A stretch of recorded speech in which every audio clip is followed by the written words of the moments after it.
Buenas tardes, mi nombre es Isabel Romero, soy directora de proyectos del muy ilustre Colegio de Farmacéuticos de Valencia, del MICOF.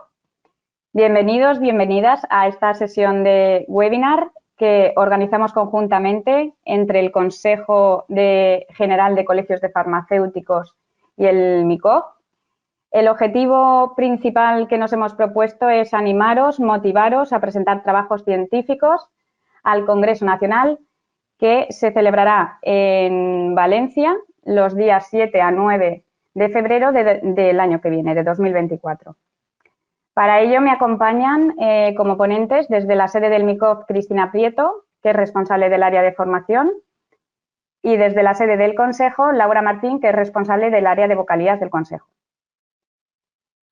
A continuación vamos a compartir pantalla para explicaros un poco la estructura del webinar antes de comenzar.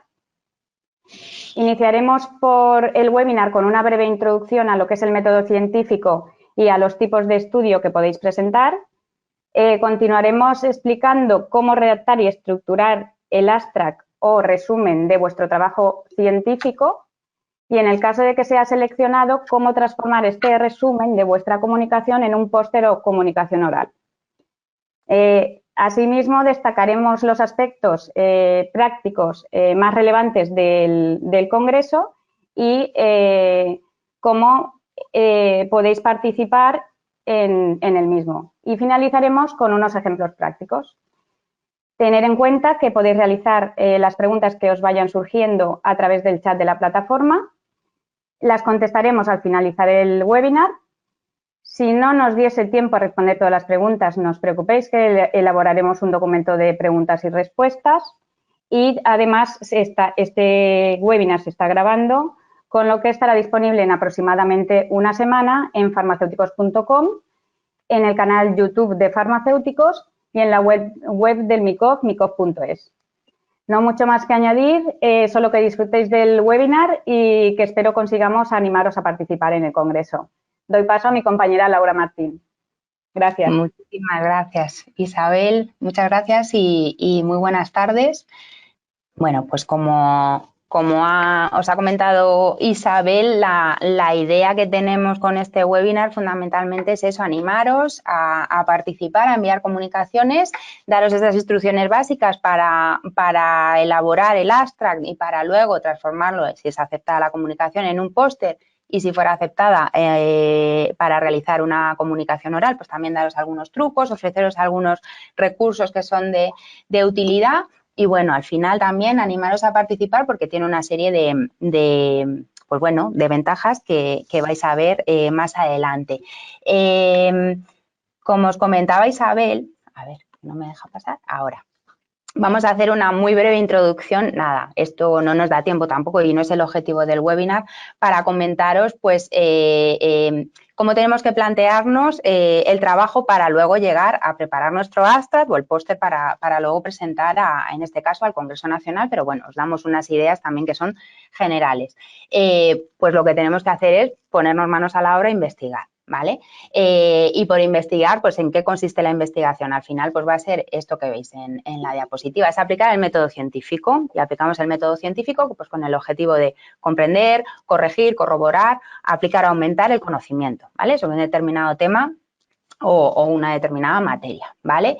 ¿Y cómo se arranca con el método científico? Pues esto todos nos damos cuenta en nuestro día a día que al final cuando quiero investigar, cuando quiero averiguar algo más sobre un determinado tema, pues primero me hago una pregunta, ¿vale? Me surge una duda, me hago una pregunta de investigación y esa es el punto de salida, el punto de partida donde va a iniciarse el método científico. Como os he dicho, no es objetivo de este webinar porque no daría tiempo el ir paso a paso explicando de forma detallada todo esto, pero simplemente para que tengáis pues unos pequeños tips y una pequeña idea de cómo serían estos pasos por los que iríamos avanzando del método científico con el objetivo, pues eso, de afinar, acabar realizando una publicación y en nuestro caso específico, para lo que nos interesa, preparando un abstract para el 23º Congreso Nacional Farmacéutico. Como os decía, arrancaríamos con una pregunta de investigación y la siguiente etapa sería hacer una revisión bibliográfica. Con esta revisión bibliográfica, ¿qué es lo que vamos a intentar? Pues vamos a recopilar toda la información que exista, lo que se conoce y lo que no se conoce de ese tema que nos estamos pues, poniendo en cuestión, ¿vale? Habrá ocasiones en las que nos demos cuenta que quizá esa pregunta que nos estamos planteando ya ha sido respondida. Así que realmente, pues bueno, si eso es así, nos ahorramos el desplegar y el realizar un trabajo de investigación, pero bueno, lo más habitual es que, pues bueno, cuando hacemos esta revisión bibliográfica nos quedamos con en qué estado de situación se encuentra el conocimiento en ese determinado tema y bueno, a partir de ahí pues seguiríamos construyendo hacia la tercera etapa del método científico, que sería ya plantear nuestra hipótesis de trabajo, nuestro objetivo del estudio y tendríamos que también el establecer esas variables que me van a permitir dar respuesta a esos objetivos que yo marque en mi estudio, ¿vale? En todo esto va a ser muy importante el establecer un diseño de estudio adecuado, ¿vale? Hay muchísimos tipos de estudios, desde muy sencillos hasta muy avanzados, ¿vale? Y podéis imaginaros que cada diseño de estudio, cada tipo de estudio, pues tendrá unas ventajas, unos inconvenientes, va a tener unos requisitos más laxos o unos requisitos que son mucho más estrictos, ¿vale? Pero el diseño del estudio va a condicionar si nosotros vamos a poder dar respuesta a nuestro objetivo de estudio, ¿de acuerdo? Entonces, esto es importante tenerlo en cuenta. Al igual que el elaborar, que os vamos a enseñar una serie de herramientas y de trucos para confeccionar un cuestionario o un cuaderno de recogida de datos, que es la terminología que se suele emplear en el mundo de la investigación, ¿vale? Entonces, tanto el diseño del estudio, elegir el diseño adecuado, pues estudio observacional o pasar a un estudio experimental, dentro de los observacionales y prospectivos y retrospectivos, si queremos utilizar grupos de comparación o no, etcétera. Esto es importante porque va a condicionar lo que os decía, que demos respuesta a nuestra pregunta de investigación, a nuestros objetivos y hacer un cuaderno de recogida de datos, un cuestionario adecuado para permitirnos recoger todas esas variables que necesitamos para dar, insisto, me reitero, respuesta a nuestra pregunta de investigación, ¿vale? Una vez tenemos todo esto, ¿qué haríamos? Pues ya pasar manos a la obra y ponernos a realizar el trabajo de campo, llevar a cabo el estudio en sí, registrar todos los datos que se van generando durante el tiempo que dure el estudio y, bueno, finalizado ese trabajo de campo, cerraríamos nuestra base de datos y nos prepararíamos para la siguiente etapa del método científico, que es trabajar en esos datos, hacer el análisis de datos y el establecer ya, pues efectivamente, pues estamos llegando a cubrir nuestra hipótesis, si hemos dado respuesta al objetivo que nos hemos marcado del estudio y demás, ¿vale? Para el análisis de datos igual, ojalá pudiésemos daros pues un poquito más de información, pero bueno, os daremos algunos recursos, ahora un poquito más adelante, pero el análisis de datos ya es un mundo, pues bueno, que está por explotar y además lo que viene, que también os lo adelantaré ahora, pues es muy interesante, pero bueno, haríamos ese análisis estadístico de los datos que hemos ido recopilando, ordenaríamos esa información y al final nuestro método científico acabaría realizando la publicación. Publicación que puede ser, pues como os digo, el abstract de cara a presentar a un evento, como puede ser el Congreso Nacional Farmacéutico o una publicación en una revista científica, ¿vale? Esto es la generalidad, ¿vale? Tipos de estudios que podemos tener, lo que os decía antes, pues podemos ir desde lo más sencillo, que es pues una descripción de un caso clínico, algo un poquito más avanzado, que sería el hacer una descripción, estudios descriptivos, observacionales de series de casos, ¿vale? Nos podemos meter ya avanzando en la complejidad en estudios que tienen ya que ver con la prevalencia, con la incidencia de un determinado evento, puede ser una enfermedad, puede ser terapéutico, puede ser etcétera. Ahora veremos algunos ámbitos en los que poder desarrollar nuestra investigación. Y dentro del mundo de los observacionales, pues los estudios más complejos ya, donde ya metemos distintos grupos, establecemos ya casos y controles, como veis, establecemos ya comparativas, ¿vale? Serían pues ya estudios de cohortes, de casos y controles o los estudios transversales, ¿vale? Y ya el grado de complejidad más alto, pues se alcanzan con los ensayos clínicos.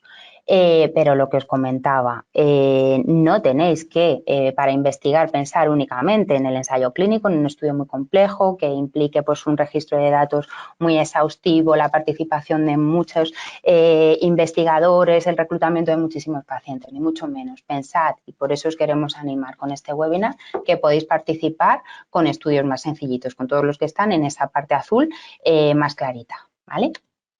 Y respecto a las líneas de investigación, es verdad que estas que os ofrecemos en pantalla son líneas de investigación que sobre todo se pueden desarrollar, también para que lo veáis, desde el ámbito de la farmacia comunitaria, ¿vale? Porque también pensamos, cuando hacemos investigación, lo vemos todo como un poco más, ¿no?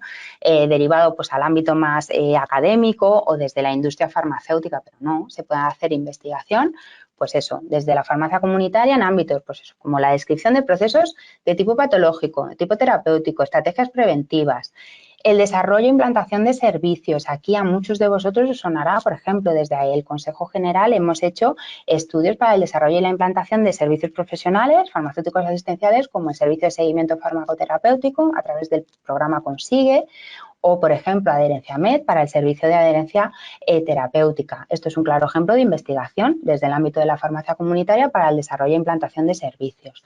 ¿Qué estudios también podemos realizar para los cuales, además, desde la farmacia comunitaria hay un potencial brutal? Es el de realizar estudios de resultados en salud, el realizar registro de datos de salud reportados por los propios pacientes, ¿vale? Pueden ser de intervención farmacéutica, pueden ser también de actividades preventivas y de observaciones realizadas directamente por el paciente. Y este es un ámbito muy interesante que se puede explotar mucho a nivel de farmacia comunitaria. Y luego también, igual saliendo un poco más de la perspectiva más asistencial, por decirlo así, se pueden también realizar investigación en eficiencia de procesos y de servicios que se lleven a cabo en el día a día de una farmacia, ¿vale? Se pueden hacer estudios pues, para determinar, por ejemplo, esto es un ejemplo, pues si el flujo de recambio del stock en la farmacia es el más adecuado, ¿no? ¿Vale? Pero esto también pues, es un campo que se puede explotar.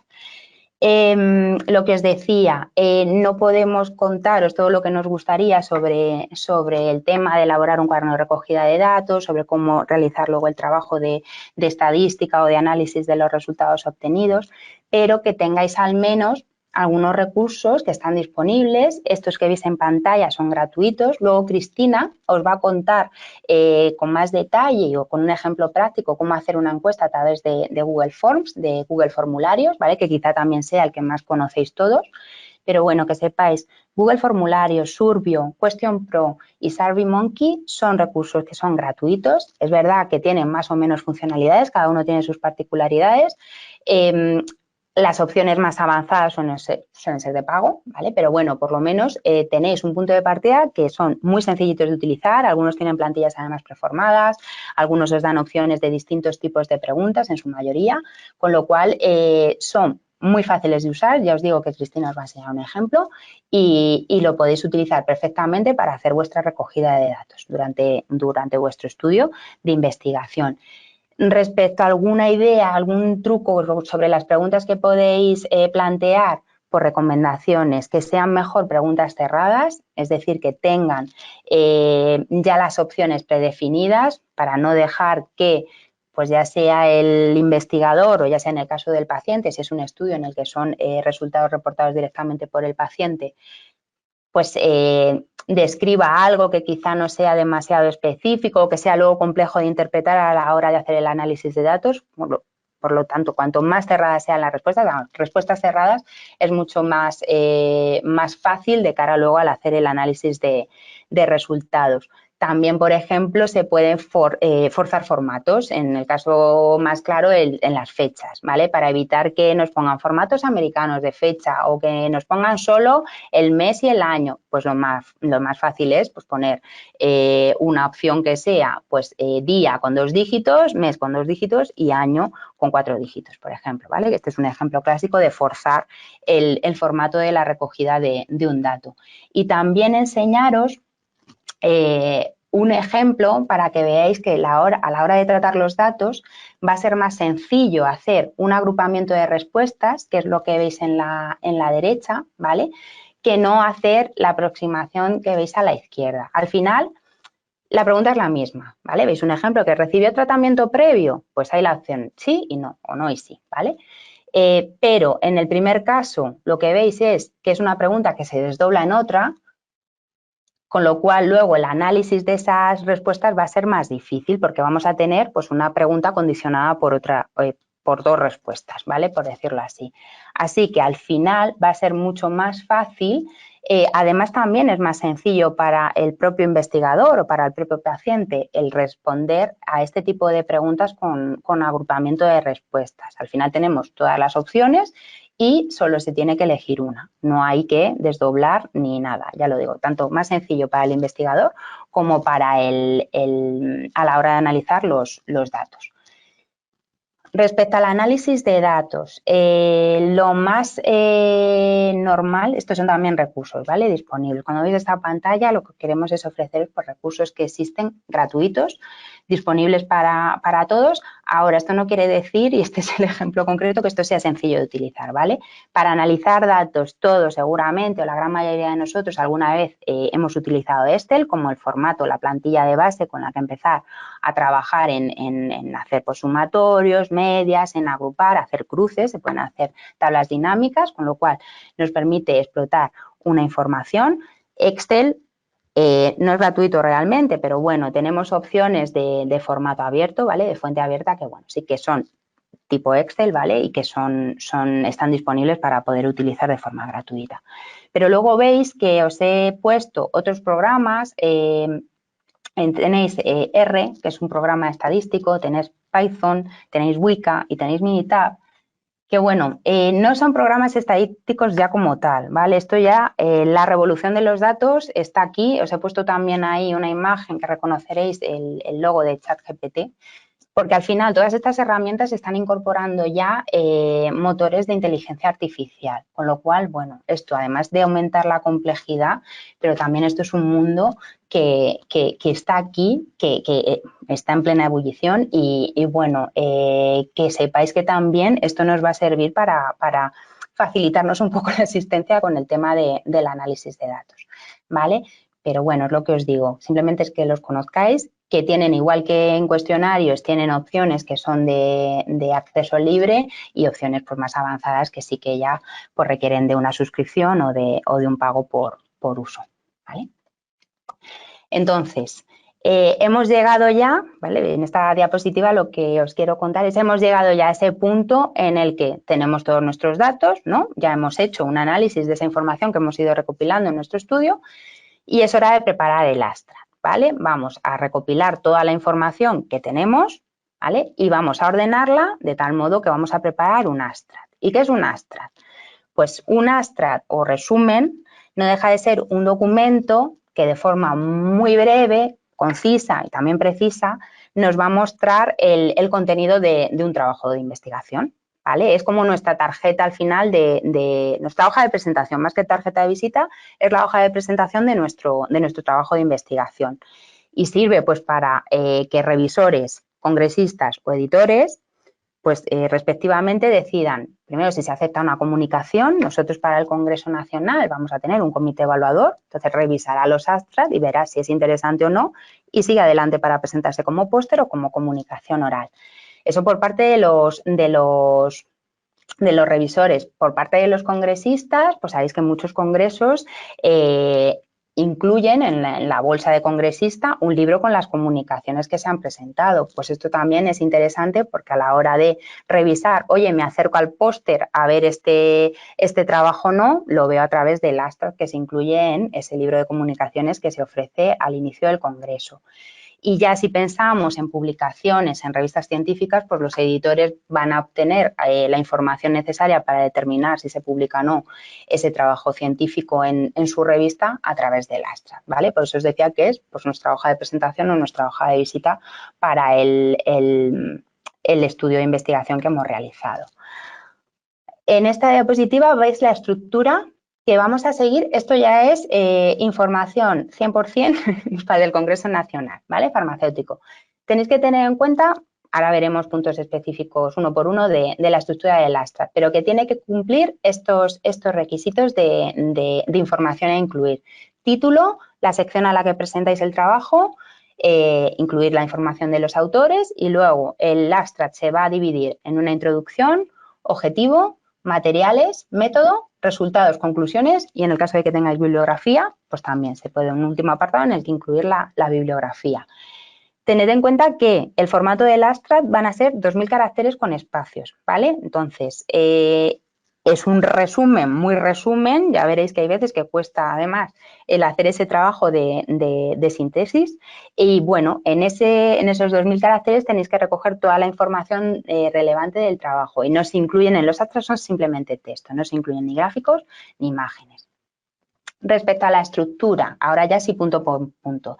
Cosas a tener en cuenta, estos son lo que os decía, trucos o recomendaciones que os queríamos dar. El título, pues el título que sea un título no demasiado largo, veis que ahí ponemos no más de 2 líneas, que sea descriptivo y que llame la atención. Muchas veces el utilizar recursos pues humorísticos o hacer alguna analogía y demás sirve para captar la atención de la persona que va a ir a, pues eso, a revisar ese abstract o que en el caso de ser un congresista que va a decir, pues mira, me interesa acercarme a ver este trabajo, este póster, ¿vale? También hay que intentar evitar el uso de acrónimos, puntos suspensivos, es decir, que sea un título sencillo, que sea capaz de llamar la atención y que sea conciso, que dé un mensaje pues bastante directo de qué quiere transmitir ese abstract para ese trabajo que hemos realizado de investigación. Respecto a la sección, ¿vale? En el caso del Congreso Nacional Farmacéutico vamos a tener esas 11 secciones que veis en pantalla. Van a ser una por las vocalías nacionales que tenemos a nivel del Consejo General de Farmacéuticos, ¿vale? Así que podéis presentar trabajos relacionados con la alimentación, con el laboratorio clínico o análisis clínicos, con la dermofarmacia, la distribución, la investigación y la docencia, trabajos de farmacia hospitalaria, de industria farmacéutica, trabajos de farmacia comunitaria, de óptica y acústica, ortopedia y salud pública. ¿De acuerdo? Entonces, esto es un requisito que se os pedirá a la hora de mandar el abstract, donde tengáis que seleccionar esta sección. Respecto a los autores, tened en cuenta, en general se suelen poner limitaciones de número de autores, también se suele especificar esto en las normas generales, esto siempre, a ver, os estamos contando la estructura de nuestro congreso, ¿vale? Del Congreso Nacional Farmacéutico del próximo año, pero tened en cuenta que esto puede ser aplicable a cualquier evento, revisar las normas de envío de comunicaciones porque ahí es donde os van a dar las instrucciones específicas de qué epígrafes incluir, la extensión, cómo nombrar a los autores, etcétera, ¿vale? Para nuestro caso concreto, insisto, van a ser 8 autores máximo, incluido el autor principal. Importante el tema del autor principal, ¿vale? Luego lo retomamos, pero quedaos con autor principal, tendrá que estar inscrito al congreso, ¿vale? Esto ya os lo adelanto, pero bueno, quedaos con esa idea. Y la forma de nombrar a los autores va a ser, en este caso, poniendo los 2 apellidos y el nombre, ¿vale? De cada uno de los autores y destacando a nuestro autor principal.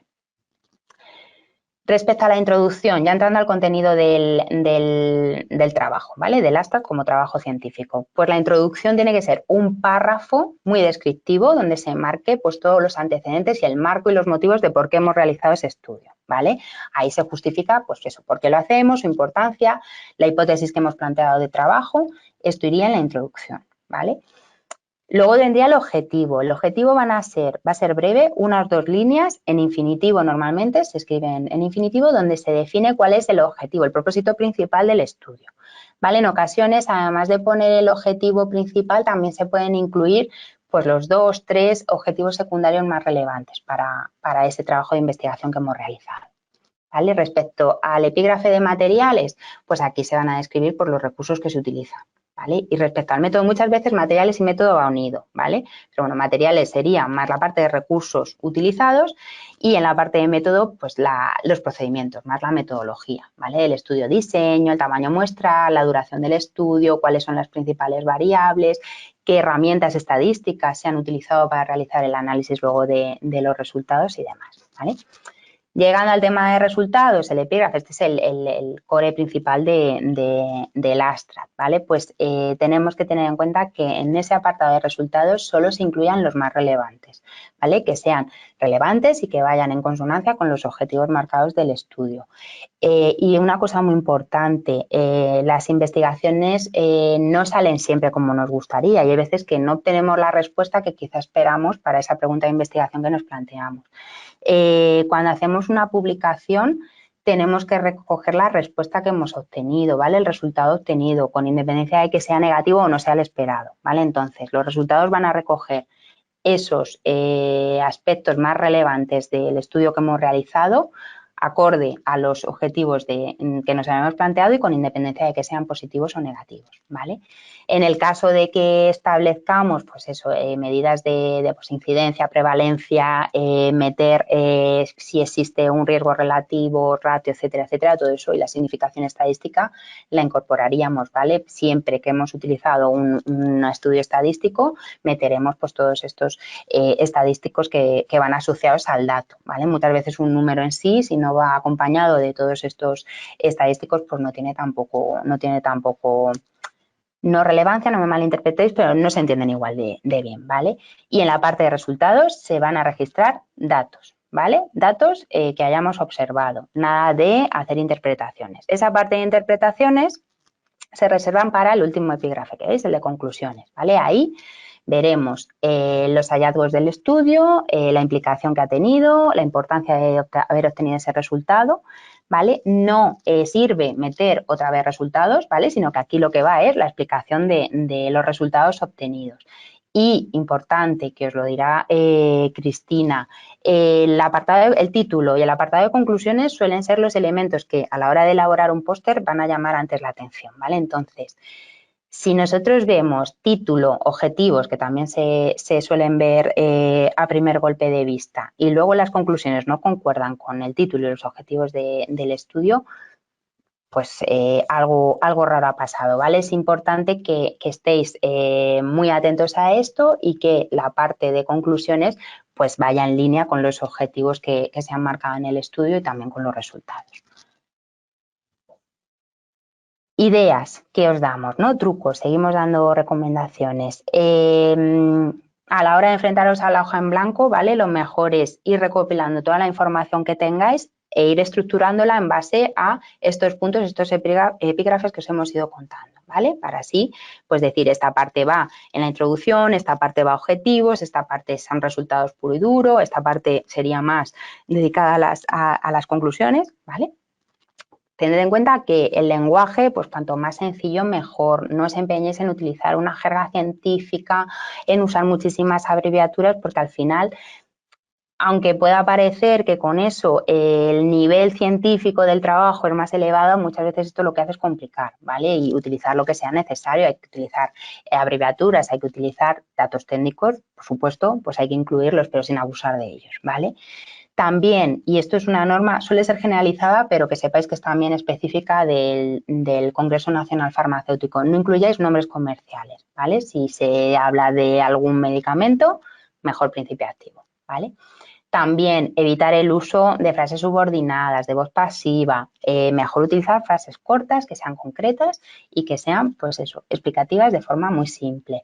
Y luego, por favor, el cuidar la ortografía, no un comité evaluador que se encuentra con abstract donde hay faltas de ortografía, pues bueno, no es lo más recomendable, ¿vale? Por muy excelente que sea el trabajo que se ha realizado de investigación, ¿de acuerdo?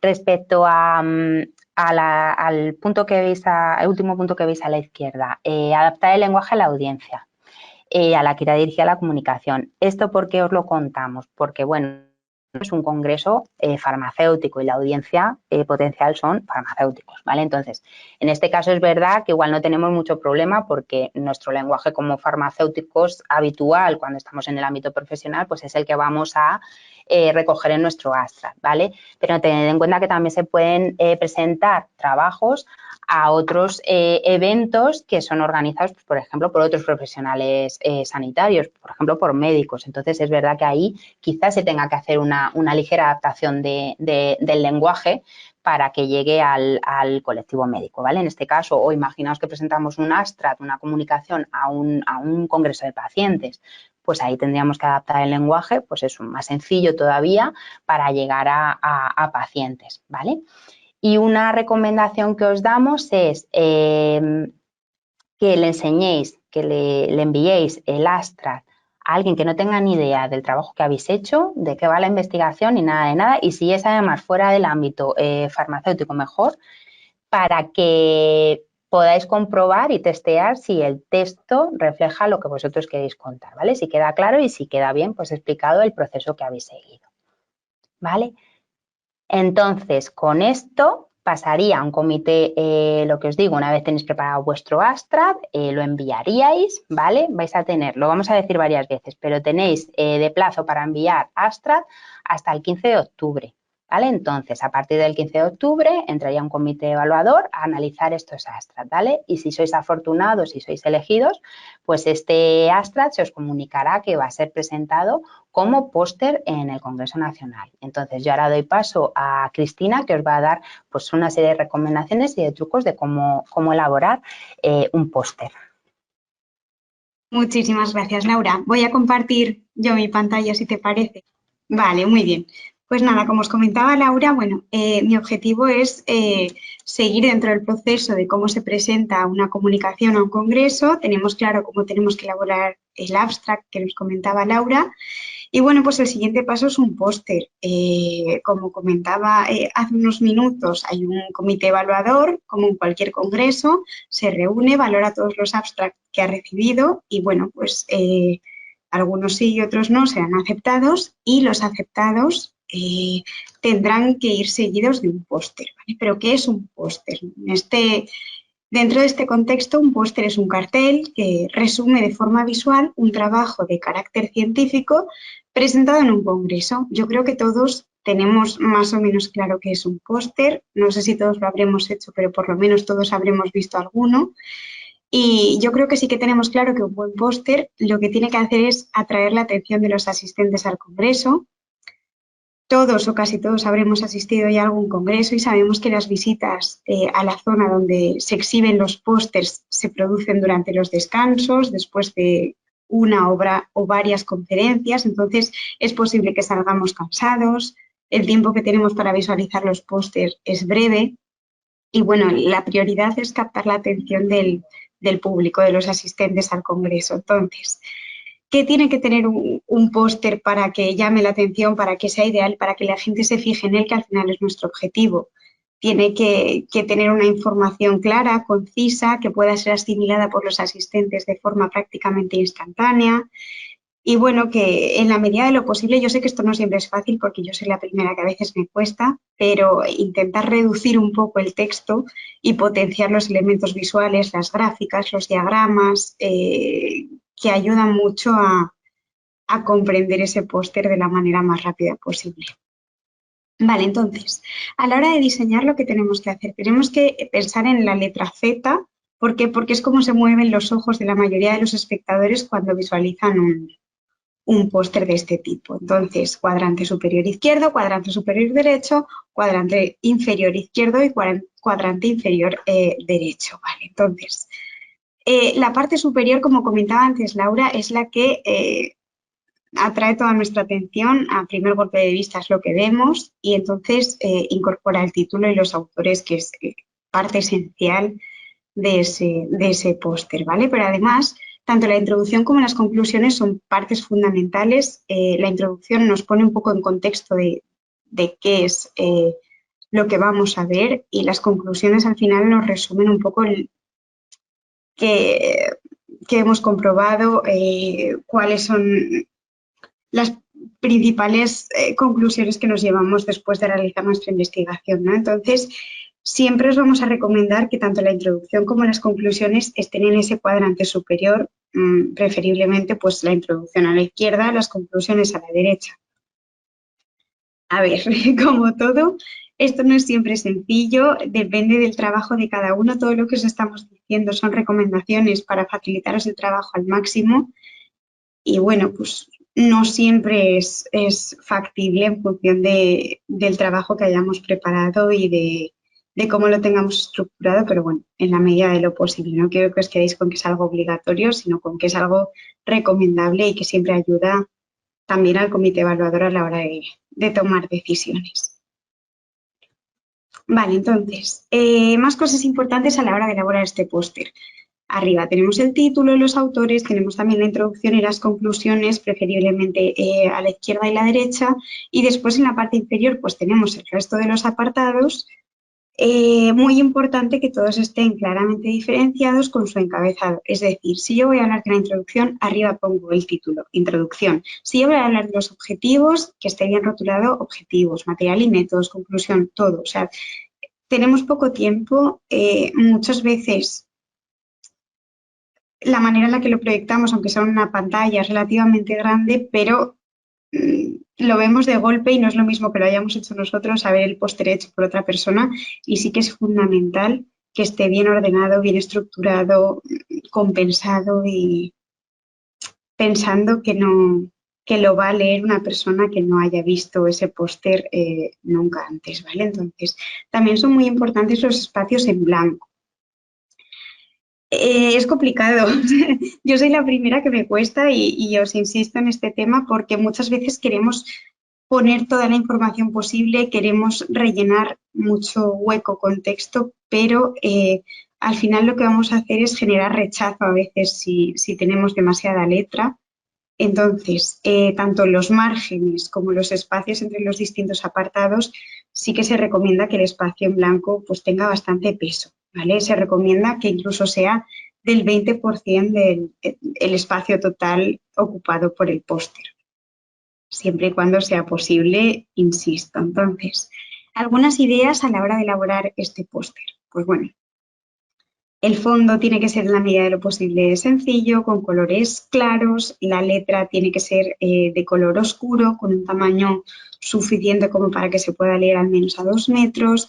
El formato de letra que vayamos a utilizar, pues bueno, que sea formato legible, claro, cómodo de leer y que no sean tipos de letra diferentes dentro de un mismo póster.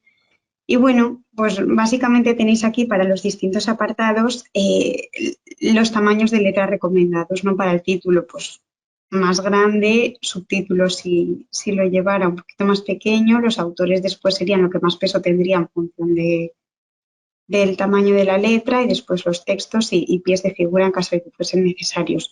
Lo mismo digo, es una recomendación, esto sería lo ideal, pero a veces, pues bueno, si bajar un poquito nos permite meterlo en una línea, lo podemos bajar un poquito. Simplemente es hacerlo con sentido común. Vale, después, lo que os comentaba también al principio, figuras, recursos gráficos, diagramas, esquemas.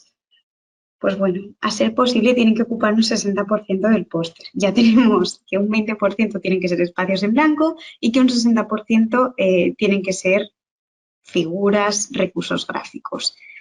Lo mismo, no siempre es sencillo, pero bueno, estamos hablando del póster ideal, que por lo menos estos recursos gráficos tengan un peso importante dentro del póster porque facilita muchísimo el hecho de que llame la atención a los asistentes al congreso.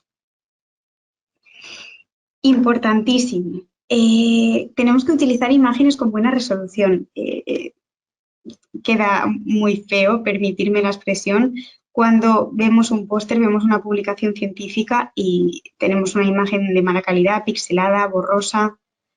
Tenemos que esforzarnos mucho en este sentido. Muchas veces se proyectan en pantallas grandes y se valora mucho que la calidad de la imagen sea buena, que podamos incluso leer lo que, en caso de que llevase algo de letra, la propia imagen, ¿vale? Aquí tenéis un ejemplo de cómo se lee arriba el logo de farmacéuticos perfectamente, cómo se lee abajo mal. Y es bastante común cometer este tipo de errores en la presentación de pósters. Vale, después, ¿qué recursos, qué herramientas tenemos disponibles a la hora de diseñar un póster? Pues bueno, ahora mismo prácticamente son infinitas. Tenemos muchísimas herramientas informáticas que nos permiten hacer todo tipo de diseños, pero a menos que estemos muy familiarizados con alguna de ellas o que nos hayamos formado al respecto, que tengamos muchísima experiencia presentando este tipo de comunicaciones o, en fin, por el motivo que sea, a menos que seamos uno de estos grupos que comentaba anteriormente, yo soy partidaria de ir a lo sencillo, de ir a lo fácil. Con una herramienta tan básica que todos hemos utilizado siempre como es PowerPoint, podemos hacer un póster estupendo. Podemos luego recurrir a otras herramientas para darle un toque final en caso de necesitarlo, pero bueno, yo soy partidaria de ir a lo seguro, de ir a lo sencillo, porque al final con PowerPoint podemos hacer perfectamente un buen póster con una calidad estupenda que vaya a ser ganador de cualquier congreso, ¿vale? No es necesario complicarnos la vida y más si no estamos formados al respecto, ¿vale? Porque al final puede ser peor el remedio que la enfermedad. Entonces, PowerPoint no solo permite editar texto, permite hacer gráficas a partir de tablas y de hojas Excel, permite incorporar ilustraciones que están dentro de la propia herramienta. Si vemos que a nivel de diseño PowerPoint se nos queda corto, que es una cosa que puede pasar, pues bueno, yo soy partidaria de herramientas como Canva, que aunque hay algunos recursos de pago, sí que la versión gratuita es tremendamente amplia y tiene un montón de recursos y vamos, con PowerPoint y los recursos que nos puede ofrecer Canva tenemos más que suficiente para presentar pósters a cualquier congreso, ¿vale? Deciros que Canva no es como PowerPoint, no hace falta que os la descarguéis dentro del ordenador, la podéis encontrar en vuestro navegador porque es una aplicación web, entonces nada, simplemente es crearse un usuario y contraseña y ya lo tenemos. Vale, después,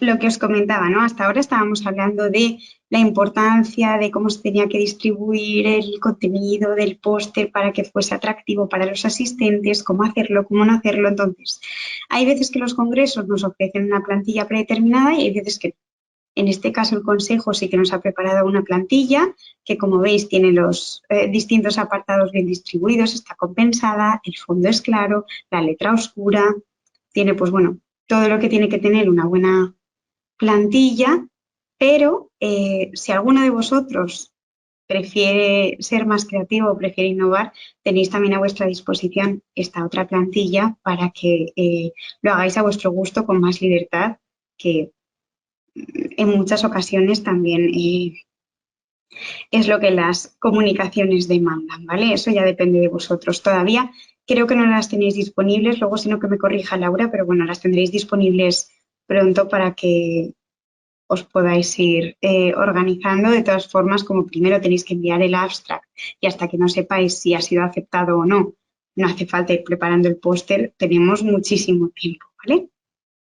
Entonces, vale, dentro de todo el proceso de presentación de una comunicación a un congreso, primero el abstract, después el comité evaluador lo revisa y nos dice si nuestro abstract ha sido aceptado o no.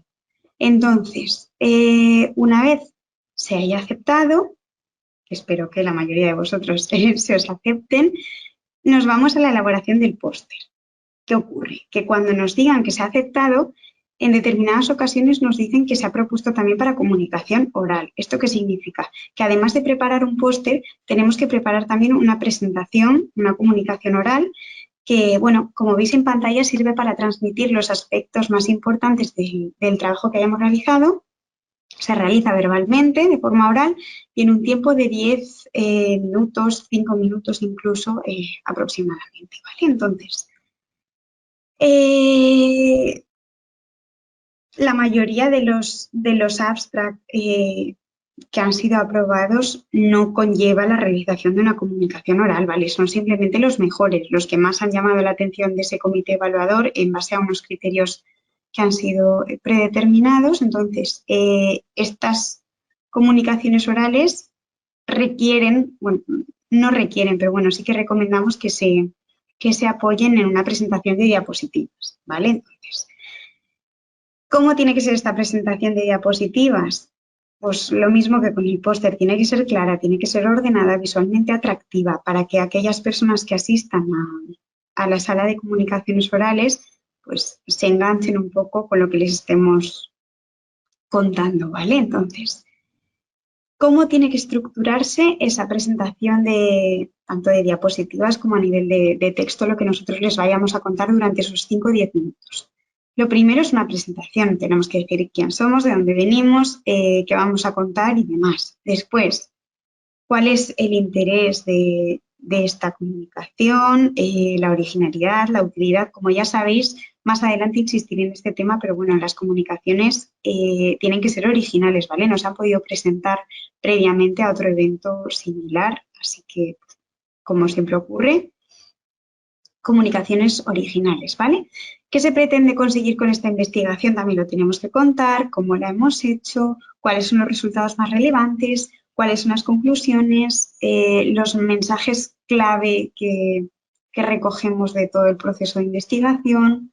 Si queremos agradecérselo a alguien, proporcionar nuestros datos de contacto por si quieren contactar con nosotros para realizarnos alguna pregunta, ofrecernos algún proyecto y luego ya dar paso a la ronda de preguntas que normalmente nos pueden realizar los asistentes a la comunicación oral, ¿vale?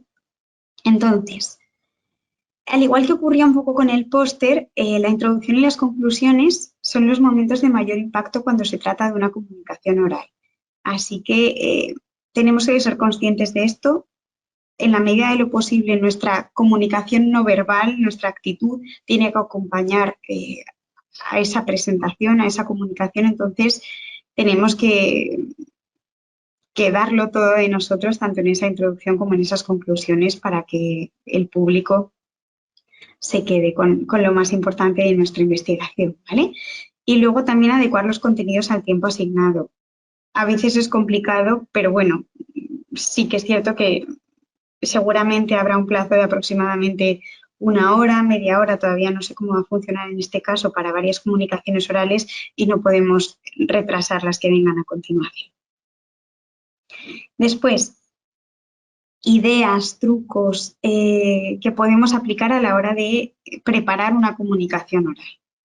En la medida de lo posible, visitar antes la sala, los medios, los recursos que tengamos disponible, presentarnos al moderador, tener un poco de contacto con él, hablar para que no sea tan frío el momento de trasladar las preguntas y demás en el momento de la comunicación oral, comprobar que la presentación funciona, que los micros funcionan.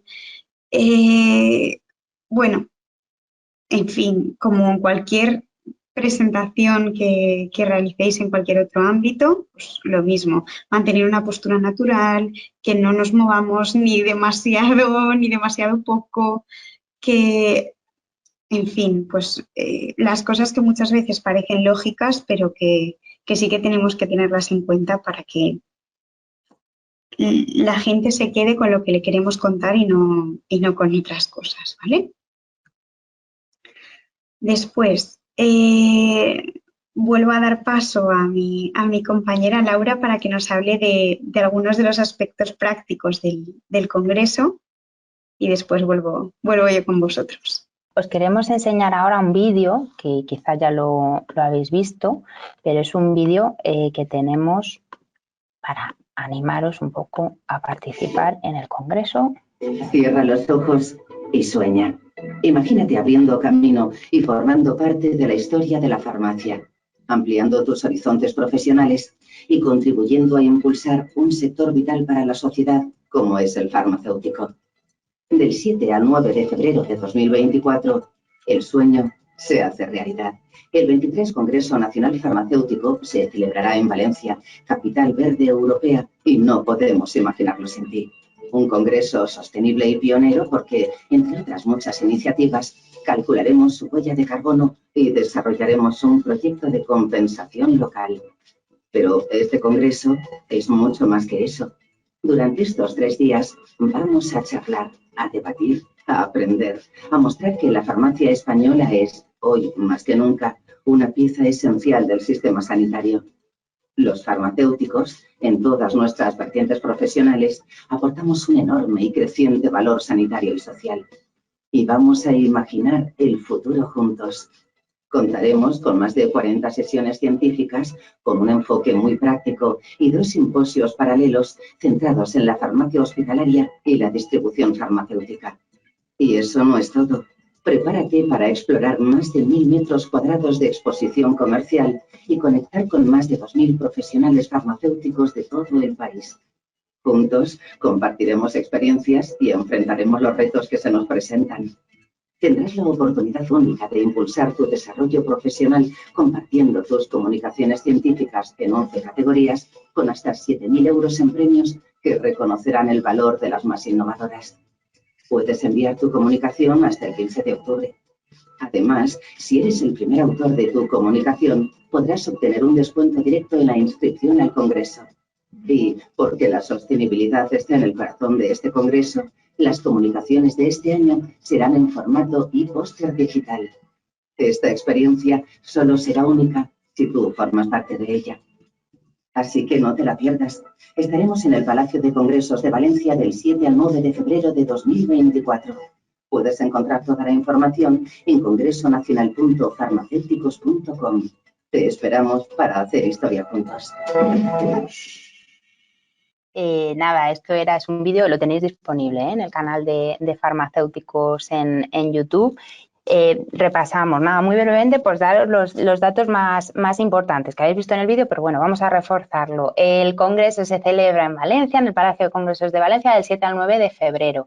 Va a haber 8 sesiones plenarias, que estos son pues debates de tipo ya más político, ¿vale? Más estratégico. Va a haber 2 simposios, como decían en el vídeo, uno más relacionado con la distribución e industria farmacéutica y otro relacionado con la farmacia hospitalaria. Van a ser monográficos en paralelo, ¿de acuerdo? O sea, que el que esté interesado en ir a uno de los simposios va a poder participar por completo en todo el programa derivado de ese simposio.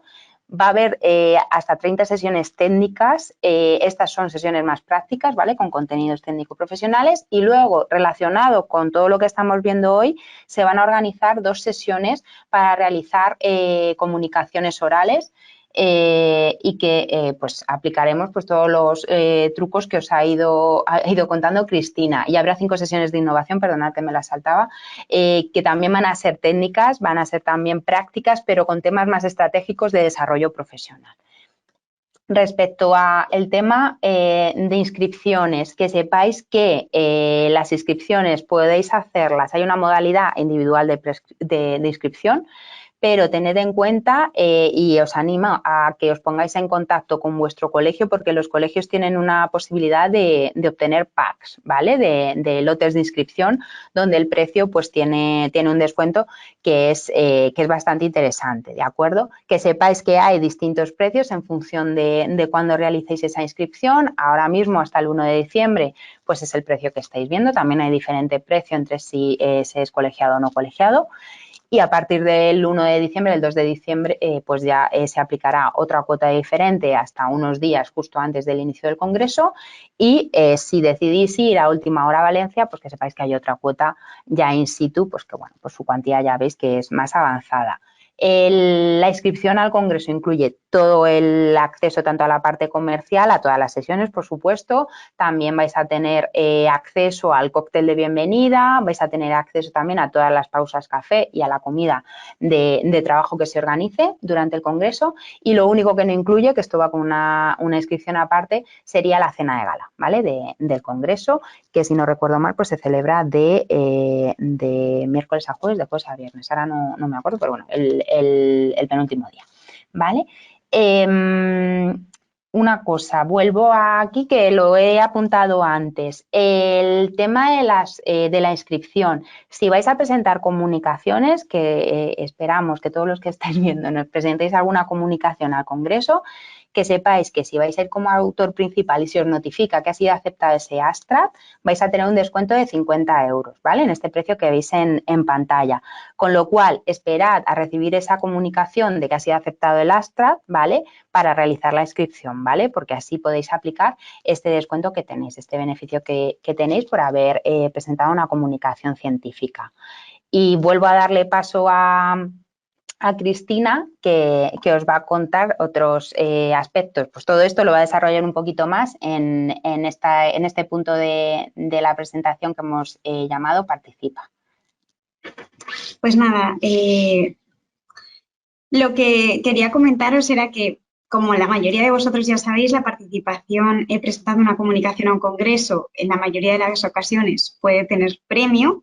En este caso, pues no podía ser menos y bueno, pues sabemos que eso siempre es una motivación a la hora de presentar comunicaciones a los congresos, ¿vale? Entonces, sabemos que en el congreso que tuvo lugar el año pasado, que era la edición número 22, recibió 320 comunicaciones y, bueno, como reto nos habíamos propuesto conseguir en esta edición número 23 500. Sabemos que es un reto ambicioso, que no es fácil, pero bueno, desde aquí, como comentaba Laura, queremos animaros, queremos apoyaros y daros confianza para que todos aquellos que estéis escuchándonos hoy, todos aquellos que estéis interesados en asistir, por lo menos presentéis una comunicación porque, pues bueno, Como comentaba Laura, además el autor principal tendrá 50 euros de descuento.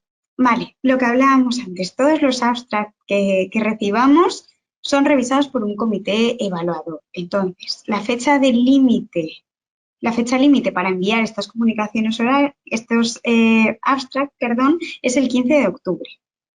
Entonces, todo lo que nos llegue antes del 15 de octubre, hay un comité evaluador que tiene de tiempo para revisarlo hasta el 30 de noviembre, si no me equivoco. Más adelante os repaso las fechas. Entonces, como Valencia actúa como anfitriona del Congreso y, por tanto, también el Colegio de Farmacéuticos de Valencia, el MICOV, pues bueno, dentro de este comité evaluador contamos con vocales de aquí del MICOV, como son Rocío Broseta, que es nuestra vocal de atención primaria, Vicenta Carbonell, que es de salud pública, José Sendra, vocal de formación, Alberto Martí, que es el responsable del comité científico del MICOV, y Candelaria Almenar, que es vocal de responsabilidad social corporativa aquí en MICOV. Entonces, a estos miembros del MICOV se le sumarán otros miembros del comité evaluador procedentes del Consejo y, bueno, revisarán todos estos abstracts que nos lleguen, así que recomendación súper importante, que lo presentemos a tiempo, ¿vale? Como comentaba Laura, se presenta en formato digital, no se hace un envío en formato papel como se podía hacer anteriormente. Entonces, puede ser que haya un error informático, puede ser que el formato no sea correcto, que no se visualice bien, que no nos funcione bien la plataforma. Así que tenemos tiempo de sobra. Por favor, no esperéis al último día, que luego siempre tenemos disgustos. Y lo que os comentaba yo antes también, que el documento tiene que ser original, que no se haya presentado ese abstract a ningún otro evento similar previamente, ¿vale? Tienen que ser trabajos originales. Después, lo que hablábamos antes, el comité evaluador tiene de plazo bueno, pueden empezar antes si quieren, pero bueno, todos los trabajos que se hayan recibido hasta el 15 de octubre, tienen de plazo un mes y medio más hasta el 30 de noviembre para revisarlos y decidir cuáles son aceptados y cuáles no, ¿vale? En base a unos criterios que se habrán predeterminado. Entonces, se le comunicará al autor principal si su abstract ha sido aceptado o no y, en caso de haber sido aceptado, si opta o no a comunicación oral, ¿vale? Porque la mayoría, pues no, pero habrá algunos que sí. Entonces, para que sí tengamos en cuenta en ese momento si tenemos que empezar a trabajar únicamente en el póster o también tenemos que preparar una comunicación oral. Entonces, el autor principal de esta comunicación tiene descuento en la inscripción al Congreso, así que lo que comentaba Laura, esperaros hasta el 30 de noviembre a inscribiros porque, pues bueno, si podéis beneficiaros de ese descuento, mejor que mejor, ¿vale? Después, nos vamos a lo que os interesa, que son los premios. Pues la mejor comunicación del Congreso va a tener un premio de 1.000 euros y después se realizarán premios independientes por cada categoría, ¿vale? A la mejor comunicación de cada categoría. Entonces, hay 11 categorías, se repartirán 11 premios de 500 euros a la mejor comunicación por categoría. Y después se va a hacer un premio especial a la mejor comunicación presentada por un colegiado de Valencia, que también será de 500 euros, como la de mejor comunicación por categoría. Sí que quería recordaros que estos 50 euros no son acumulables, ¿vale? Un mismo autor puede presentar varias comunicaciones, pero no se van sumando 50 euros de descuento, que solo lo podéis disfrutar una vez. Entonces podéis presentar las comunicaciones que queráis. Si sois varios autores, pues podéis iros intercambiando el autor principal, que sí que obtendréis ese descuento los diferentes autores, pero un mismo autor solo puede obtener 50 euros de descuento, ¿vale? Después, antes de terminar, bueno, comentaba antes, Laura, que os íbamos a mostrar algunos ejemplos de trabajos que habían ganado, que habían sido finalistas en la edición anterior, en el 22º Congreso Nacional. Pero bueno, antes de nada, yo quería hablaros de algo súper importante en los proyectos de investigación, que son los cuestionarios, las encuestas, los cuadernos de recogida de datos, como lo queráis llamar, ¿vale? Es algo fundamental que forma parte de casi cualquier investigación científica Es una herramienta que es sencilla, que es útil, que es práctica, que casi todos la hemos utilizado alguna vez desde los distintos puntos de vista, ¿no? Como investigadores o bien como encuestados, como participantes, y que además pues, un cuestionario siempre nos puede servir de apoyo para la presentación de una comunicación, nos permite la realización de gráficas, nos permite la obtención de datos súper interesantes, así que no queríamos cerrar este webinar sin hablaros de este tema. Entonces, básicamente los cuestionarios se pueden hacer en formato papel y en formato electrónico en función de nuestro público y en función del ámbito en el que vayamos a desarrollar esta tarea de investigación. Entonces, si lo realizamos en formato papel, los podemos hacer con cualquier editor de texto, no nos tenemos que complicar. Los editores de texto nos ofrecen posibilidades infinitas y, como comentaba Laura al principio, siempre tenemos que evitar opciones o respuestas abiertas. Las opciones tienen que ser cerradas, a menos que queramos añadir un apartado de sugerencias que nos pueda resultar de utilidad a nosotros, pero no tanto a la investigación, ¿vale? O de opiniones o de texto libre, pero no con el fin de interpretar esos datos para una posterior investigación, ¿vale? Pues mirad, os tenéis aquí en la parte derecha de la pantalla un cuestionario que he realizado yo fácil con Word, sin complicarme, con una plantilla que ya estaba predeterminada, pero lo podéis hacer como queráis. No hay nada establecido, ninguna norma cerrada, simplemente que incorporéis las preguntas que a vosotros os interesen y que luego las diseñéis de manera que la interpretación de esos datos os vaya a resultar útil y sencilla, ¿vale? Podemos imprimir las copias que hagan falta, repartirlas como hagan falta y demás. ¿Cuál es la parte más complicada? Que después pues tenemos que tabular nosotros esos datos, que pasarlos nosotros al ordenador, pero bueno, no hay ningún problema. Y después tenemos el cuestionario en formato electrónico. A día de hoy, como comentaba Laura al principio, hay numerosas herramientas que nos ofrecen posibilidades pues casi infinitas también, que también, como ocurría en los cuestionarios en papel, tenemos que evitar las opciones y las respuestas abiertas. Y bueno, pues dentro de todas las opciones que hay, yo creo que el más sencillo, el que habremos utilizado nosotros en alguna ocasión y el que nos ofrece todas las posibilidades que queramos y más, es Google Formularios, ¿vale? El único requisito para poder crear uno es que tengamos una cuenta de Google, un Gmail, que yo creo que la mayoría de nosotros hoy en día tenemos uno. Entonces, aquí tenéis una breve captura de pantalla de cómo ve un encuestado este cuestionario, pero bueno, sí que quería detallaros un poquito más cómo lo podemos ver también nosotros. Así es como lo diseñamos nosotros. Podemos incorporar tantas preguntas como queramos. Podemos darle el título que queramos, el diseño que queramos, el fondo que queramos, opciones de respuesta múltiple, en fin, podéis trastear que encontraréis posibilidades infinitas, ¿vale? Pero lo que me interesaba también que vierais era el tema de las respuestas. Así es como el investigador puede ver los datos que se han recogido a través de un formulario de Google. Como veis, es súper práctico. A golpe de vista podemos ver con gráficas las respuestas, tanto en este formato como en formato de barras. Bueno, en fin, es muy útil, nos permite ubicarnos rápidamente dentro de los datos que estamos obteniendo y, por supuesto, podemos sacar los datos en formato Excel, ¿vale? Como los veis aquí, pues bueno, se descarga una tabla que para realizar cualquier investigación pues un poquito más seria, sí que es verdad que bueno, antes que trabajar con capturas de pantalla de estos datos que están muy bien y que nos pueden resultar de utilidad a nosotros, siempre es preferible trabajar con Excel haciendo una estadística con una calidad y una seriedad un poquito mejor, así que nada, es muy sencillo la extrapolación de datos y por eso os animo a que lo hagáis, que no hace falta que seáis ningunos expertos en el tema, que no hace falta que hayáis realizado cursos de estadística ni estéis formados al respecto, porque con estas herramientas todos podemos realizar una investigación científica, no hace falta que estemos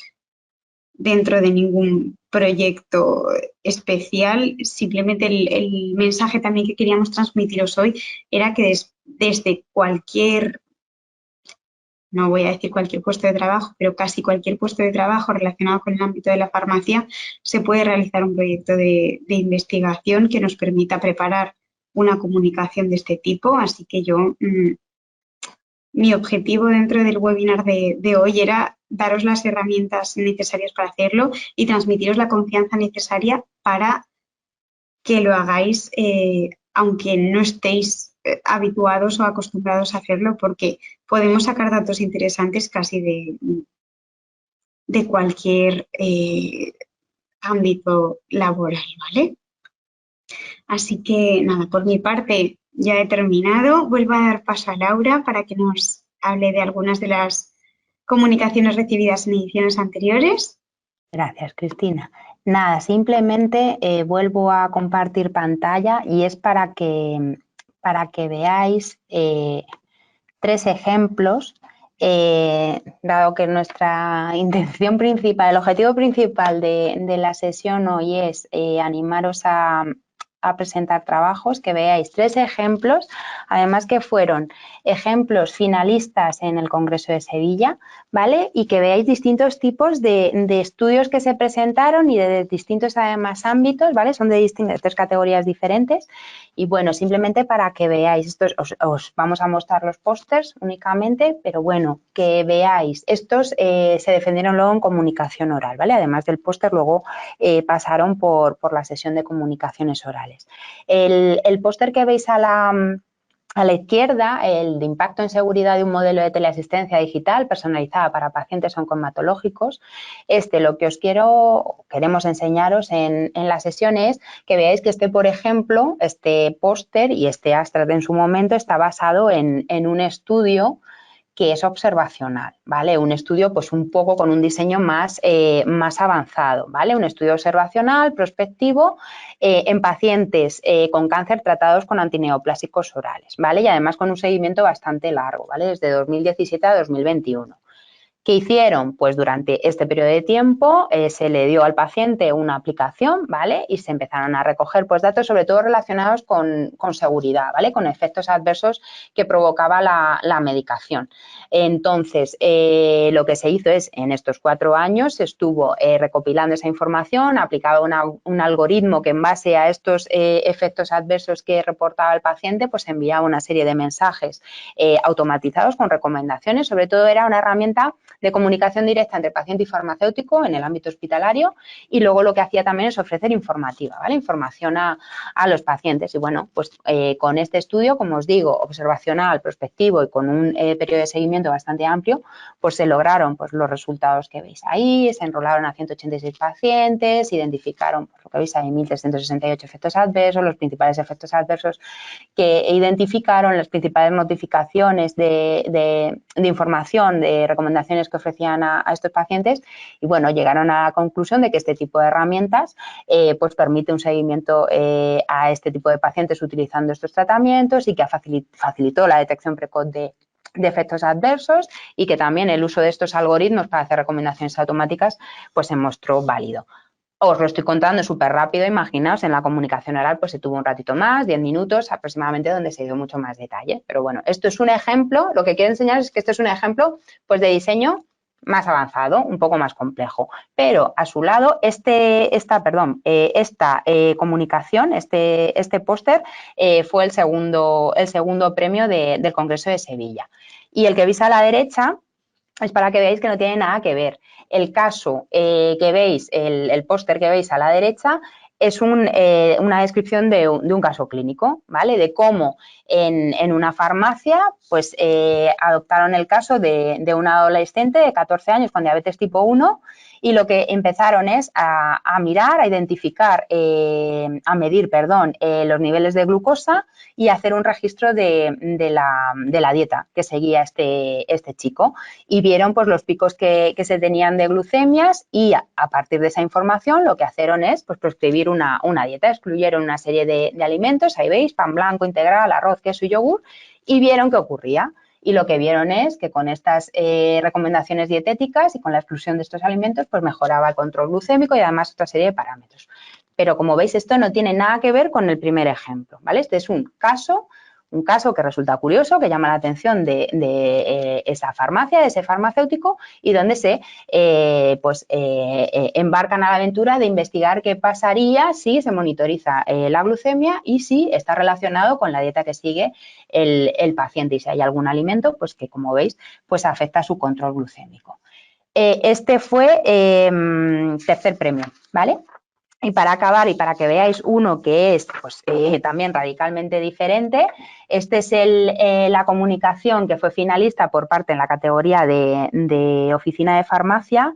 Y aquí lo que se está evaluando es una estrategia, ¿vale? Aquí esto no tiene que ver ni con un servicio en concreto, ni con un estudio para evaluar, como hemos visto, temas relacionados con la seguridad de una medicación utilizando una aplicación, ni es una descripción de un tema más clínico, sino que aquí lo que se evalúa es pues una estrategia marcada a nivel de los formadores colegiales del Colegio de Guadalajara, donde durante un periodo de tiempo, sobre todo entre septiembre y noviembre de 2021, se dedicaron a realizar una serie de sesiones formativas y además otra serie de recursos y elementos formativos dirigidos a farmacéuticos que prestan servicios a través de Nodo Farma Asistencial, ¿vale? Y vieron cómo esa intervención educativa que hacían en estos farmacéuticos, con una serie de talleres que veis cómo lo describen en material y métodos, y con una serie de microformaciones y otras fichas que realizaron pues, para evaluar con los pacientes, para que los farmacéuticos utilizaran con los pacientes de su farmacia, vieron pues cómo esto afectaba al manejo de pacientes con dolor y relacionados con pues los 3 servicios que ahora mismo están incluidos en Nodo Farma Asistencial, que son dispensación, indicación farmacéutica y adherencia farmacoterapéutica, y vieron cómo estas intervenciones, el impacto que tenían estas intervenciones en esos farmacéuticos y en la prestación de los servicios que estaban realizando. Y bueno, pues también observaron pues que una vez se realizaron estas formaciones y que recibieron estos recursos formativos, pues mejoró los registros, mejoró la calidad de los registros que se incluyeron en Nodo Farma Asistencial, mejoraron también pues que aumentaba el número de indicaciones farmacéuticas realizadas para, pues eso, para una indicación como dolor y demás. Y luego, además, bueno, lo que también vieron como relevante es que este tipo de iniciativas ofrecidas desde el colegio con un formador colegial a los farmacéuticos dentro de Nodo Farma Asistencial, pues tuvo una muy buena acogida y por eso, pues bueno, tuvo una muy buena puntuación, se hizo una encuesta de satisfacción y demás. Entonces, esto es simplemente para que veáis que 3 de los premios finalistas, 2 de los premios y 3 finalistas de las comunicaciones que se seleccionaron en Sevilla, pues como veis es de lo más variopinto, ¿vale? Entonces, de nuevo, insistir, animaros a participar y a presentar vuestros trabajos. Quiero deciros también que vais a tener disponible algo parecido a esta presentación, pero un poquito más simple, más visual, más bonita, ¿vale? También, pero vais a tener este recurso disponible, es una guía muy, muy breve, práctica, para daros también, pues eso, los trucos que hemos estado viendo a lo largo de esta sesión. La tenéis ya disponible en el espacio que me voy a salir para que lo veáis, porque ya está la página. Ay, me la ha cerrado. La página, os la busco. La página del Congreso Nacional Farmacéutico de Valencia la tenéis ya disponible.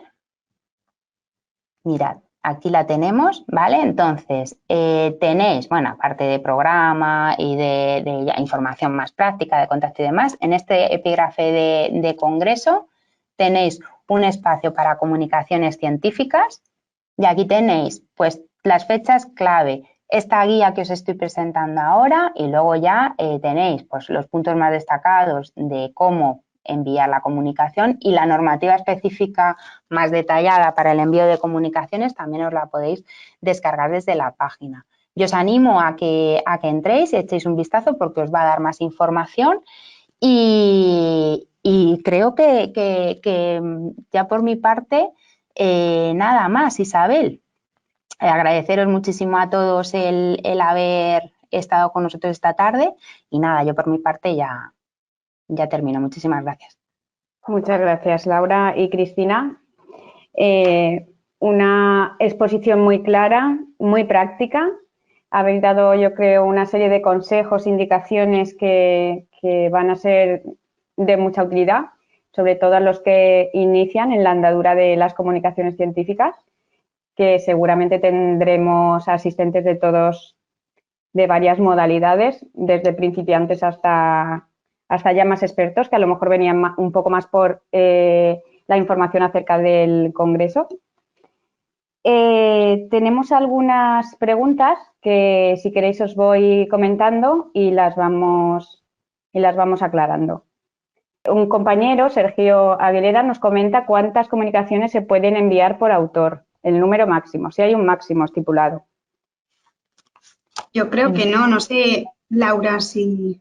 Yo creo que no. De todas maneras, yo animo a Sergio a que revise el documento, pero no. Lo único que sí que tiene que tener en cuenta es que aplica lo que comentaba Cristina, que el descuento de 50 € no es acumulable. Si viene también por pack de colegio, tampoco aplicaría el descuento como autor principal, pero en principio nos animamos a mandar todas las comunicaciones que queráis. De todas maneras, eso, invito a que revise la normativa de comunicaciones, pero en principio no hay limitación. Todos los que quieras, Sergio. En cuanto a la presentación del abstract, cuando habéis hecho la presentación de las partes del abstract, es verdad que en bibliografía no se hacía ninguna referencia al respecto de ese apartado. Nos comenta una compañera, María Dolores López, si hay alguna recomendación al respecto, si hacemos alguna recomendación al respecto de la bibliografía. Además de que sea opcional y que no es obligatoria incluirla. Sí, no es opcional y lo único, pues, incluir bibliografía, yo sí que optaría por hacer una mención tipo Vancouver, que es la norma que normalmente se sigue para hacer referencias bibliográficas. En el caso de un póster, es verdad que la introducción de referencias bibliográficas tienen que ser muy pocas, o sea, 2, 3 máximo. No consiste en incluir ahí pues toda esa revisión bibliográfica que podamos haber hecho de forma previa al arranque de nuestro estudio, ¿vale? Sino que hacer un mínimo, pues si se hace alguna referencia y por ampliar esa información, ¿vale? Pero no es, insisto que lo ha dicho Isabel, no es obligatorio utilizar el epígrafe de bibliografía. No es lo habitual, tampoco es habitual incluir bibliografía en pósters, pero bueno, si fuera necesario que sepáis que existe esa posibilidad y eso, yo recomendaría utilizar Vancouver, que es la más habitual. Me permito añadir que es que quita mucho sitio a nivel práctico. Sí. Es verdad que... Yo también añadir que, exacto, que si hay que poner alguna que sea la bibliografía clave o la más relacionada con el tema que se está exponiendo. Eso es. Sergio es Avenida Arriba. Este año dice que va por todas. Sergio, te animamos Eso es. y a los compañeros que nos están escuchando. María Isabel Moreno pregunta si las presentaciones tienen que ser casos clínicos o puede ser algo que tenga hipotéticamente beneficios para la farmacia asistencial. Puede ser todo, o sea, lo que os hemos dicho, os hemos mostrado 3 ejemplos además al final, que eran cada uno, pues, permitidme que sea coloquial, de su padre y de su madre, con lo cual, ¿no? Se pueden presentar desde casos clínicos hasta serie de casos, el meteros en estudios de prevalencia e incidencia, hacer ya, pues eso, diseños más avanzados. Si estáis en un estudio clínico, en un ensayo que estéis participando y queréis trasladar vuestros datos, adelante, o sea, no se tiene que acotar a la farmacia asistencial, lo hemos visto también en los ejemplos, puede ser de procesos terapéuticos, de actividades preventivas, de procesos que tengáis en la farmacia, o sea, es muy amplio. Además, pensad que también lo decía, aunque os he dado esos tipos o ejemplos que podrían ser más aplicables a nivel de farmacia comunitaria, al Congreso se van a presentar comunicaciones de farmacia hospitalaria, de salud pública, con lo cual no tiene que estar relacionado exclusivamente con la farmacia asistencial.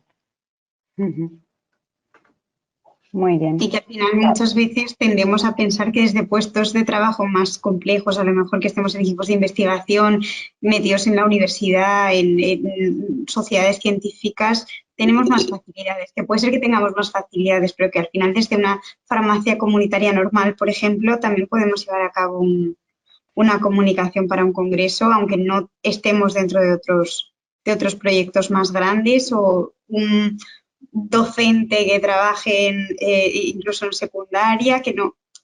Al final tenemos que cambiar ese chip de que solo desde asociaciones más grandes se puedan llevar a cabo estos proyectos, que desde cualquier puesto eso relacionado con el tema de la farmacia, que es lo que comentaba yo al final, seguramente podremos sacar una investigación interesante que puede resultar de utilidad y que a lo mejor no se haya hecho nunca. Eso es.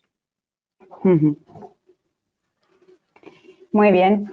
Y comentaba también Salvador Gutiérrez si necesita una encuesta de tipo Google Forms, necesitaría pasar un comité de ética.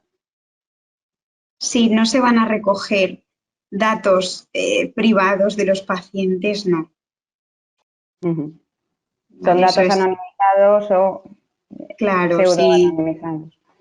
Efectivamente, si no vamos a Vale. entrar en el historial clínico del paciente, sino que al final le vamos a dar una encuesta voluntaria, porque ya de por sí en el momento en el que tú le entregas una encuesta al paciente, se lo estás dando de manera voluntaria y él se compromete a rellenar esos datos sin hablar ni de su nombre, ni de su apellido, ni de su DNI, ni su SIP, ni nada, puede contestar la encuesta únicamente con esa información. Y si hubiese que añadir algún dato un poco más personal, en la mayoría de las ocasiones basta con un consentimiento informado, ¿vale? No haría falta un comité de ética, a menos que se tratase de un proyecto de mayor envergadura o más puntual. Si se hace solo por añadir un poco más, si se hiciera alguna intervención en ese paciente que conllevase, imaginaos, algún cambio en la medicación o alguna cosa un poco más invasiva, ahí sí, ¿vale? Pero al final es lo que estamos insistiendo mucho, tanto Cristina como yo, que penséis en algo sencillo, asequible, que se puede hacer un montón de investigación desde cualquier ámbito, pero en concreto desde la farmacia, desde la oficina de farmacia, que tiene una potencialidad bestial, y se pueden utilizar los cuestionarios que os enseñaba Cristina o encuestas en papel para hacer un montón de investigación. Y también para hacerlo sencillo, sí que os animaríamos a que fueran anónimas, ¿vale? Porque así os evitáis también muchos problemas y el tener que, pues eso, recabar ya consentimientos informados que complica ya todo el proceso mucho más, ¿vale? Pero eso es, salvo que sea algo ya con una intervención más específica que pueda afectar, pues eso, al bienestar, entre comillas, del paciente, en ese caso sí tendría que pasar por un comité de ética, pero si no, no es necesario. De todas maneras, aunque tengan en mente algo a futuro más grande, se puede tomar como punto de partida una encuesta más simple y que si vemos que puede tener futuro, que los resultados que estamos obteniendo son interesantes, ya veríamos cómo poner en marcha ese otro proyecto de mayor envergadura, ¿no? Pero que muchas veces para empezar no vale la pena complicarnos tanto. Muy bien, pues no tenemos más preguntas. Pues nada. ¿No hay más preguntas? Nos hemos alargado un poco. Sí. Igual hemos perdido alguno. Pues lo tienen grabado por si quieren Exacto. repasar ese trocito que les falta. Por mi parte, nada más, muchísimas gracias al Consejo por ofrecernos esta posibilidad también de hacerlo en colaboración y a todos los que se han conectado. Una vez más, pues gracias por estar ahí. Nada, por mi parte, gracias al MICOF, porque hemos hecho esta sesión a la limón y hemos trabajado muy bien, muy a gusto juntas. Y nada, agradecer a los que os habéis conectado y eso, otra vez insistir en que os animéis a presentar y a que participéis en el congreso, que Valencia va a ser una fiesta. Aquí os esperamos. Muchas gracias. Muchas gracias a vosotras, ha sido un placer.